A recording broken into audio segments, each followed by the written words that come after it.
Will start revision of lecture 11 जिसमें power वाला part जितना भी सर ने कराया I will make you revise that. तो सर ने सबसे पहले बताया व्हाट इज़ पावर। पावर क्या होता है? रेट ऑफ वर्क डन, मतलब rate of work is being done means किस रेट से वर्क हो रहा है। जैसे कोई एक पर्सन ने जिसने 100 जूल काम किया, अगर वो 10 से एक आवर में किया, और एक कोई पर्सन भी है उसने 100 जूल काम किया लेकिन वो उसने 2 आवर में किया, तो हम इसे कैसे कंपेयर करेंगे, मतलब कौन एक हिसाब से अच्छा है, मतलब फिजिक्स के। तो मतलब रेट पावर क्या होता है कि किस रेट से वर्क हुआ उसे ही हम पावर बोलते हैं, मतलब रेट ऑफ वर्क डन और rate of being work is done. तो जैसे वर्क डन स्केलर होता है वैसे ही पावर स्केलर होता है, और पावर होता है हमारा dW/dt। यहाँ से वर्क को डिफ्रेंशिएट विद यहाँ से ये पावर इंस्टेंटेनियस पावर, और एवरेज पावर होता है ΔW/ΔT। और वर्क डन यहाँ से हम निकाल सकते हैं इंटीग्रेशन ऑफ P/dt। ठीक है, एवरेज किसी चीज़ का एवरेज हम ऐसे भी निकाल सकते हैं, जैसे पावर का एवरेज। तो यहाँ पर ऐसे हम पहले सर पढ़ाते थे कद्दू का एवरेज इज इक्वल्स टू कद्दू का integration with respect to time divided by integration with, ऐसे ही पावर का average is equals to power into integration with respect to time with integration with respect to T, और इसे हम ΔW/ΔT के भी इक्वल रख सकते हैं। तो बस यही याद रखना है, पावर क्या होती है, rate of being work is done, average instantaneous power dW/dt, और average power ΔW/ΔT। Work done is equal to integration of P/dt। Average power को ऐसे भी निकाल सकते हैं, integration of P/dt upon integration of dt। अब यहाँ से पावर होता है हमारा dW/dt, और dW यानी ये वर्क डन को हम F/ds भी लिख सकते हैं, फोर्स इंटू डिस्प्लेसमेंट, और ds/dt ये वेलोसिटी। तो पावर हमारा हो जाता है F.v, और F.v हम दोनों के लिए, चाहे फोर्स चाहे F.v, जैसे जो पावर होती है वो डॉट प्रोडक्ट होता है F.v का। ये किसके लिए यूज़ होता है, कांस्टेंट फोर्स के लिए, वेरिएबल के लिए, कि दोनों के लिए। तो ये दोनों के लिए यूज़ हो सकता है, ऐसा ही नहीं है कि कांस्टेंट के लिए, ये दोनों के लिए यूज़ हो सकता है। देखो अगर जैसे dW हम निकालते थे इंटीग्रेशन ऑफ F.ds, अगर फोर्स कांस्टेंट होती तो इंटीग्रेशन के बाहर हो जाती तो F/s आ जाता था। अगर फोर्स कांस्टेंट नहीं होती तो इंटीग्रेशन ऑफ F/ds, तो उसे ऐसे इंटीग्रेट। तो सेम एयर है कि अगर ये फोर्स कांस्टेंट होगी तो भी हो जाएगा, नहीं भी होगी तो भी हो जाएगा। और वर्क डन और जो होता है dW/dt होता है, और जैसे वर्क डन और टाइम का ग्राफ दे रखा है, तो as we know power is equal to dW/dt।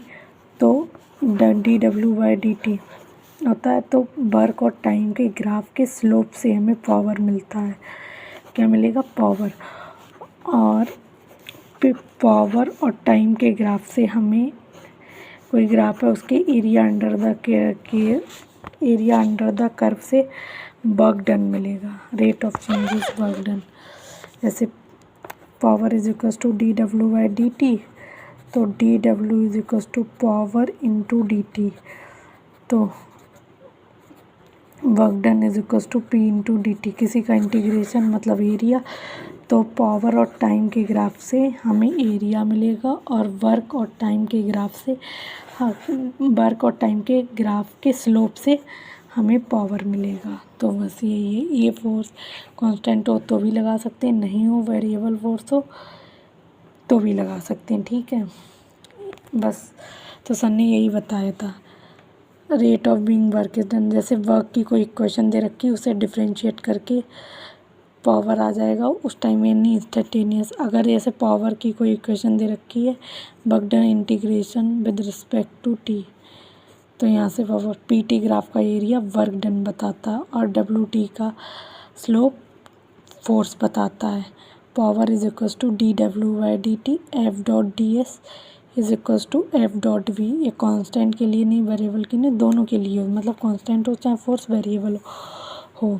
अब ये सर ने कुछ क्वेश्चंस कराए थे, अब मैं ये क्वेश्चंस आपको इधर समझा देती हूँ। क्वेश्चंस ये हैं कि हमें पार्टिकल की वेलोसिटी दे रखी है 4 T cube I cap, mass दे रखा है 2 kg और हमें पावर बतानी है by the net force at T is equals to 2 second पे। तो आप सबसे पहले ये करिएगा कि वेलोसिटी दे रखी हो जिस केस में, उससे एक्सेलरेशन निकाल लीजिएगा D W by D T से। तो इसे मैं डिफ्रेंशिएट करूँगी 4 T cube by D T को, तो मेरा आ जाएगा डिफ्रेंशिएशन 4 इंटू 3 इंटू टी की पावर 2, डिफ्रेंशिएट तो करना आता होगा, 12 टी स्क्वायर आ जाएगा यहाँ से एक्सेलरेशन। तो फोर्स हमें पता होता है क्या होता है, मास इंटू एक्सेलरेशन होता है। तो मास 2 kg, एक्सेलरेशन 12 टी स्क्वायर। ये आई कैप में थी वेलोसिटी, तो ये एक्सेलरेशन भी आई कैप का ऐसे, तो 12 टी स्क्वायर आएगा। तो फोर्स हमारा आ जाएगा 24 टी स्क्वायर आई कैप।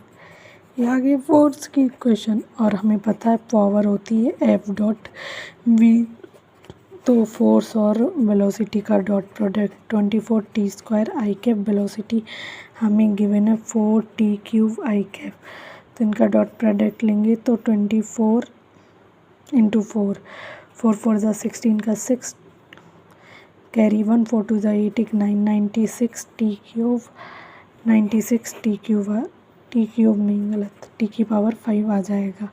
अब हमसे power is equals to T is equals to 2 seconds पे पूछी है, तो यहाँ पर 2 रख दीजिए, 96 इंटू 2 की पावर 5, 2 की पावर 5 32 होता है। 2 की पावर, ये कॉमन बेसिक मैथ में तो इतना याद ही किया होगा। 2 की पावर 1 इज इक्वल्स टू 2 की पावर 2 4, 2 की पावर 3 8, 2 की पावर 4 16, 2 की पावर 5 32। थोड़ा बहुत याद होना चाहिए कैलकुलेशन में। 96 इंटू 32, 96 इंटू 32 हम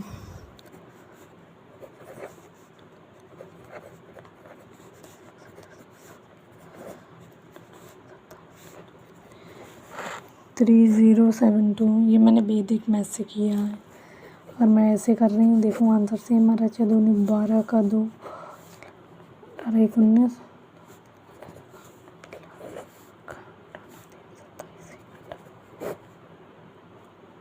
2 8 16 17 का 7000 लगाई, वहाँ से लगाई। हाँ, दोनों से सेम आ रहा है। देखो वैदिक मैथ में चाहे किसी ने सीखा हो, अगर अमित महाजन सर से पढ़ता हो, पहले इन दोनों को मल्टीप्लाई कर लो, फिर इन्हें क्रॉस में कर लो, मल्टीप्लाई उनका ऐड कर दो। अगर इन दोनों को मल्टीप्लाई कैरी आ रहा है तो वो इसमें ऐड हो जाए, फिर इधर से ये मल्टीप्लाई, तो मतलब एक ही स्टेप में हो जाता है। मैं इसे रैंडमली यूज़ करती हूँ इसलिए मुझे आता है कैलकुलेशंस में। तो ये वाला क्वेश्चन हो गया। सेम क्वेश्चन है नेक्स्ट, वो मैं नोटबुक में नहीं, आप खुद सॉल्व करके देख लेना, मैं आपको क्वेश्चन दिखा देती हूँ। तो ये वाला था जो मैंने आपको बता दिया। ऐसे ही मास दे रखा था, वेलोसिटी दे रखी थी, net force by power by net force पूछा टी जी का। तो ऐसी वेलोसिटी से पहले एक्सेलरेशन, तो force is equal to mass into acceleration से फोर्स की इक्वेशन, फिर वेलोसिटी की, तो वहाँ से पावर आपकी इजीली आ जाएगी। एवरेज पावर का मैं बता देती हूँ एक बार, एवरेज पावर कैसे निकलेगी। चलिए ये वाला क्वेश्चन मैं बता ही देती हूँ। वैसे वेलोसिटी हमें 3 टी स्क्वायर आई कैप दे रखी है, इससे acceleration is equals to D we by D T is equals to 3 T square by D T. Differentiate करेंगे तो 60 आई कैप आ जाएगा। फोर्स बराबर मास इंटू एक्सेलरेशन, मास हमें दे रखा है इसमें 1 kg, एक्सेलरेशन 60 आई कैप, तो फोर्स की इक्वेशन आ जाएगी 60 आई कैप।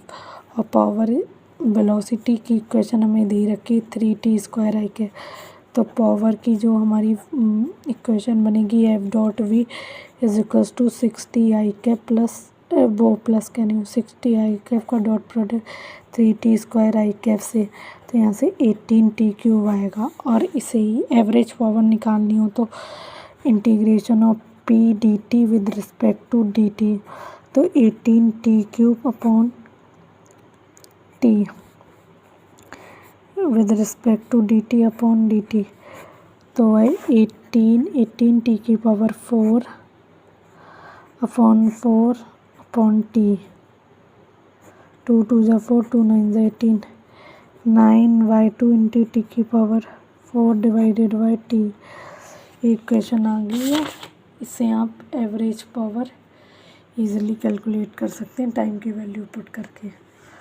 और एक एवरेज पावर का ये भी फॉर्मूला है, जैसे एवरेज पावर मैंने आपको बताई थी, आपको अगर एवरेज पावर निकालनी हो तो delta W by delta T, तो डेल्टा डब्ल्यू को वर्क डन को हम चेंज इन काइनेटिक एनर्जी भी लिख सकते हैं, तो के ई फाइनल माइनस के ई इनिशियल बाय डेल्टा टी। के ई फाइनल वेलोसिटी की इक्वेशन से फाइनल उस टाइम की वेलोसिटी निकाल लो, इनिशियल टाइम की, उन दोनों का माइनस करके और टाइम रख दो, यहाँ से डायरेक्ट एवरेज पावर आ जाएगी और इस वाले मेथड से भी आ जाएगी। तो बस सर ने यही बताया। फिर सर ने एक ग्रेविटी का केस डिस्कस किया था कि जैसे एक प्रोजेक्टाइल है, बी वेलोसिटी कोई 100 मीटर पर सेकंड से वेलोसिटी से हमने कोई मास फेंका है ऊपर, यहाँ से 53 डिग्री एंगल बना रहा है, तो इसमें लिखा था power supply by gravity. Gravity ने कितनी पावर सप्लाई की, t = 2 सेकेंड्स पे। तो जैसे अब इसे कंपोनेंट्स में तोड़ लो, 10 cos 53 cos 50 sin cos 53 sin 37 cos मतलब बी मैच, यानी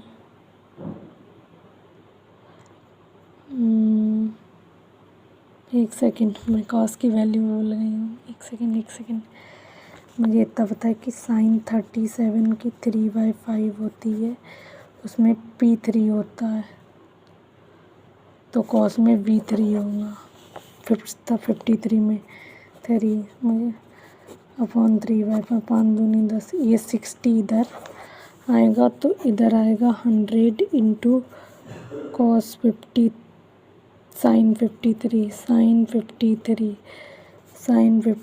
date is equals to 5 that is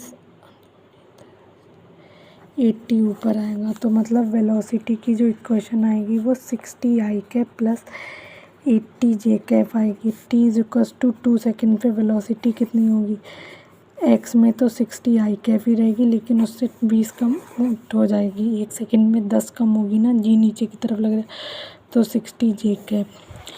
और ग्रेविटी हमारी हर केस में mg डाउनवर्ड, तो work done by gravity, power supply by gravity पूछा है, तो power is equals to F.V।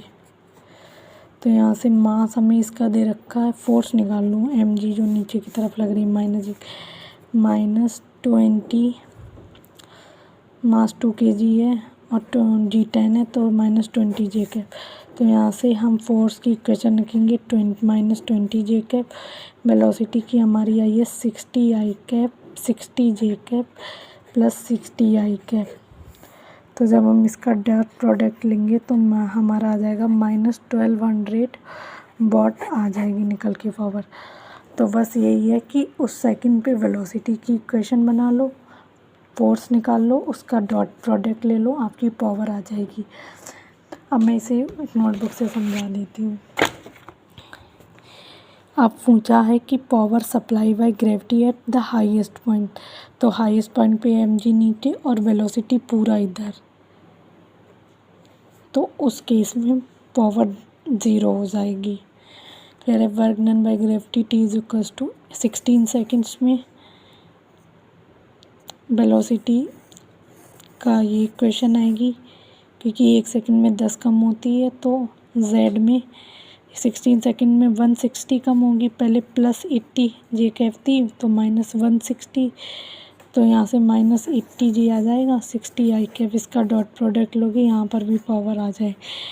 फिर एक जनरल इक्वेशन लिखी है -mg, और ये projectile motion in a plane में हमने ये पढ़ा था जब u cos theta i cap minus u plus u minus नहीं plus u sine theta minus g t j cap. देखो एक्स की वेलोसिटी, एक्स में कोई एक्सलेशन नहीं, एक्स की वेलोसिटी पे कोई फ़र्क नहीं पड़ेगा, X component of velocity Y में फ़र्क पड़ेगा। तो यहाँ से पावर का जनरल फार्मूला आ गया एफ डॉट वी से। ये सिंपल है, जिससे मोशन इन अ प्लेन पढ़ा होगा, बहुत इजी है इस उसके लिए ये। फिर उसके बाद सर ने एक ब्लॉक वाला सवाल करवाया था। अगर ये फ्रिक्शन पढ़ा होगा तो ही समझ में आएगा अच्छे से। वैसे क्वेश्चन तो बहुत इजी है, मैं एक बार बता देती हूँ पूरा। इसमें ये है कि एक ब्लॉक है, इस पे फोर्स 100 न्यूटन की लगाई है। ये रेस्ट पे यहाँ पर म्यू 4, जब म्यू पे ना लिखा हो कि वो स्टैटिक है काइनेटिक है, तो वो दोनों के लिए यूज़ कर सकते हैं। तो एफ फ्रिक्शन फोर्स यहाँ से 0.6 इंटू एम जी। मास अगर ये 10 kg है तो m into mu into N होता है friction force, m into G. तो यहाँ से 60 न्यूटन, और ये अप्लाइड फोर्स ज़्यादा है इसके कंपैरिजन में, तो एक्सेलरेशन प्रोड्यूस हो जाएगा 100 माइनस 60/10, तो 40/10 एक्सेलरेशन ए बराबर। ये उसी बच्चे को समझ आएगा जिसने फ्रिक्शन पढ़ रखा हो, वरना लगेगा कि मैं जल्दी तो एक्सेलरेशन आगे की तरफ आएगा, और इसमें ये फ्रिक्शन काइनेटिक लगेगा क्योंकि फिसला फिसली हो रही है। ठीक है, तो एक्सेलरेशन हमारा आ गया 4। तो हमसे ये पूछा है power supply by force F. इस फोर्स एफ से क्या power supply, T is equal to 2 second. तो 2 सेकेंड पे इस पे वेलोसिटी की इक्वेशन मान लो, ये रेस्ट, पहले ये रेस्ट स्टार्ट हुआ था स्टार्टिंग, तो v is equal to U plus 80। तो यहाँ पर u 0 है, रेस्ट से स्टार्ट हुआ, एक्सेलरेशन 4 है, टाइम। तो वेलोसिटी की ये जनरल इक्वेशन आ गई। फोर्स हमारी है 100 न्यूटन, तो power is equal to 100 into 40 I cap, A V I cap में, फोर्स वी आई कैप में, एफ डॉट, तो 400 टी। अब हमसे ये पावर पूछिए T is equal to 2 seconds पे, तो ये आ जाएगा 800 वाट। अब सेम क्वेश्चन में हमसे पूछा है power supply by m g का power supply at T is equal to m g. हर इंस्टेंट पे नीचे की लाइन में एक्सेलरेशन आगे, वेलोसिटी भी आगे, तो यहाँ पर कम इसके बीच में थीटा 90 होगा। इस केस में देखो एम जी नीचे, वेलोसिटी आगे, डिस्प्लेसमेंट आगे, और नॉर्मल का भी वर्क 0 होगा किसी भी इंस्टेंट पे पूछोगे तो, ये नॉर्मल ऊपर, डिस्प्लेसमेंट आगे। अगर work done power supply by friction की पावर सप्लाई है, तो हमें फ्रिक्शन फोर्स से मतलब है। मैंने बताया था स्टार्टिंग में नो ताड़ी, अगर किसी भी फोर्स इसमें भी सेम केस है, पावर सप्लाई फ्रिक्शन का पूछा है तो फ्रिक्शन फोर्स से मतलब है, वो पीछे की डायरेक्शन में लग रहा है। -60 into T is equal to 2 second पे वेलोसिटी 8 होगी, तो -480 आ जाएगा। ऐसी एवरेज पावर, तो आप average power half kinetic energy के फाइनल माइनस के इनिशियल से भी निकाल सकते हैं, integration of p into D T upon D T. तो average power by net force, तो नेट फोर्स हमारी जो आएगी ऐप में से, इस वाली फोर्स में से फ्रिक्शन की माइनस करके आएगी, इनटू ये वेलोसिटी की जो इक्वेशन बनाई थी वहाँ से फिर से इंटीग्रेट करके with respect to D T. तो अभी हमारी यहाँ से और यहाँ से दोनों से आंसर सेम है एवरेज। फिर ये क्वेश्चन बहुत बार रिपीट हुआ है 4-5 सालों में, चाहे तो आप इसे लर्न कर लें इसका डेटा। ये वाले जो निकल के आ रहे हैं कौन किसके प्रोपोर्शनल है, और सॉल्व करना तो मैं आपको सिखा दूँगी, लेकिन एट दी एंड अगर आप इसे मेमोराइज़ कर पा रहे हैं तो ठीक है। एक पूछा है कि पावर कांस्टेंट है, particle start motion from rest, तो सवाल के तो हमें velocity as a function of time, distance as a function of time, ये सब हमें बताना है। तो जब देखो, जब पावर कांस्टेंट होती है, पावर कांस्टेंट का मतलब एफ डॉट वी कांस्टेंट है, एफ को हम मास इंटू एक्सेलरेशन बराबर वी, ये भी कांस्टेंट है, तो एक्सेलरेशन को D we by D T लिख सकते हैं, वेलोसिटी को भी, और ये मास भी कांस्टेंट है तो इधर ये भी इधर पहुंच जाएगा जब। तो नया कांस्टेंट हमने के इंट्रोड्यूस कर दिया कि यहाँ पर पी बाई एम है, कि यहाँ पर पी बाई एम है। तो यहाँ से जब हम D V into D we by D T into K into D T को इंटीग्रेट करेंगे तो हमारा V square by 2 into K into T, तो वेलोसिटी हमारा यहाँ से आ जाएगा डायरेक्टली प्रोपोर्शनल टू 2k। ये कांस्टेंट है एक तरह से, दोनों चीज़ें रूट टी के, तो यहाँ से इन दोनों को इग्नोर करो तो velocity directly proportional to root t आ जाएगा। अब हमें पता है एक्सेलरेशन होता है हमारा d we by D t, velocity को डिफ्रेंशिएट करके, तो टी की पावर, ये कांस्टेंट को भी मैंने इग्नोर कर दिया। फिर हम ऐसा फंक्शन ऑफ टाइम, तो टाइम वाले टर्म को लेके कर रही हूँ, इसे इंटीग्रेट, इसे डिफ्रेंशिएट करूँगी तो हाफ इंटू टी की पावर -1/2, तो हाफ इंटू टी की पावर 1/√2। तो यहाँ से हमारा एक्सेलरेशन हो जो आया 1/√2 की आया, प्रोपोर्शनल वेलोसिटी √2 टी की आया। और यहीं से हम अगर एक्स निकालेंगे, एक्स निकालने के लिए हम इसे एक्स निकालने के लिए हम इसे वेलोसिटी के साथ इंटीग्रेट कर देंगे, क्योंकि वेलोसिटी हमारा डी एक्स वाई वेलोसिटी बराबर D X Y D T होता है। तो हम एक्स निकालने के लिए इसे वेलोसिटी को डी टी के साथ इंटीग्रेट कर देंगे तो वेलोसिटी हमें पता है किसका आया, वो डायरेक्टली प्रोपोर्शनल टू टी की पावर 1/2, तो उसके, तो यहाँ से ये हमारा आ जाएगा 3/2। इसे हम जब इंटीग्रेट करेंगे तो हमारा आ जाएगा 3 की पावर टी की पावर 3/2 इंटू 3/2। यहाँ पर मैंने ये गलत लिख दिया, टी की पावर 3/2 अपॉन 3/2 ये आ गया। तो यहाँ से ये आ गया हमारा कि X is directly proportional to T की पावर। तो इतना हमें ध्यान रखना कि पावर कांस्टेंट हो, रेस्ट से कोई पार्टिकल स्टार्ट हुआ तो velocity as a function of time directly proportional to √2, acceleration is 1/√t, और X is directly proportional to T की पावर 3/2। बस यही इसका कंक्लूज़न है। ये तीनों बहुत इम्पोर्टेंट हैं, हर टाइम सवाल आता रहता है इससे। उसके बाद भी अगर किसी क्वेश्चन के साथ पूछ ले तो भी आप इसे सॉल्व कर लीजिएगा। और फिर जी मीन्स के बहुत सारे क्वेश्चन सर ने कराए थे, उसमें एक क्वेश्चन कॉमन रिपीट हो रहा था, मैं वो बता दे रही हूँ किस तरह का। वैसे क्वेश्चन आए तो आप कर लीजिएगा। उसमें ये था कि मास दे रखा होता था हमें पार्टिकल का, जैसे कोई पार्टिकल है 2 kg का है, मैं डाटा नहीं ले रही हूँ क्योंकि मैं अपने मन से बता रही हूँ। कोई मास गिवन दे रखा होता था हमें, एक्सेलरेशन नहीं दे रखा होता था, फोर्स दे रखी होती थी और हमसे पावर पूछा जाता था। तो सबसे पहला इसमें काम करना है, आप एक्सेलरेशन निकालें एफ बाई एम से, एफ और एम गिवन है उससे, फिर इससे आप वेलोसिटी निकालें और फिर इसको आप इस वाली पावर के साथ डॉट प्रोडक्ट लें। बस वो ये वाला इस टाइप का सवाल बहुत बार रिपीट हुआ, 6 से 7 से 8 9 बार बस। और एक सर ने कन्वेयर बेल्ट वाला क्वेश्चन था कि, तो उसमें आप जैसे V relative in conveyor belt मतलब जिसमें dm/dt आपको दे रखा होगा किस रेट पे गिर रही है, आपको इसमें पावर बतानी थी। तो पावर हमें पता है F.V होता है, तो F को हम b relative into dm/dt into b करके कर सकते हैं। बस ये था, जो बच्चे सबसे पढ़ते होंगे वो इस चीज़ को रिलेट कर पा रहे होंगे अच्छे से। ठीक है, बस इतना ही बताया। और ऐसा तो है नहीं कि कोई क्वेश्चन वाली एक आध रह गया, लेकिन टॉपिक सारे टच किए जितना सर ने पढ़ाया। लेक्चर 11 में पावर से रिलेटेड, अब इसका सर ने अगले नेक्स्ट डे से सेंटर ऑफ मास स्टार्ट कर दिया था, पर उसमें सर ने पावर का बहुत कुछ पढ़ाया, तो मैं एक और वीडियो बनाऊंगी। थैंक्स।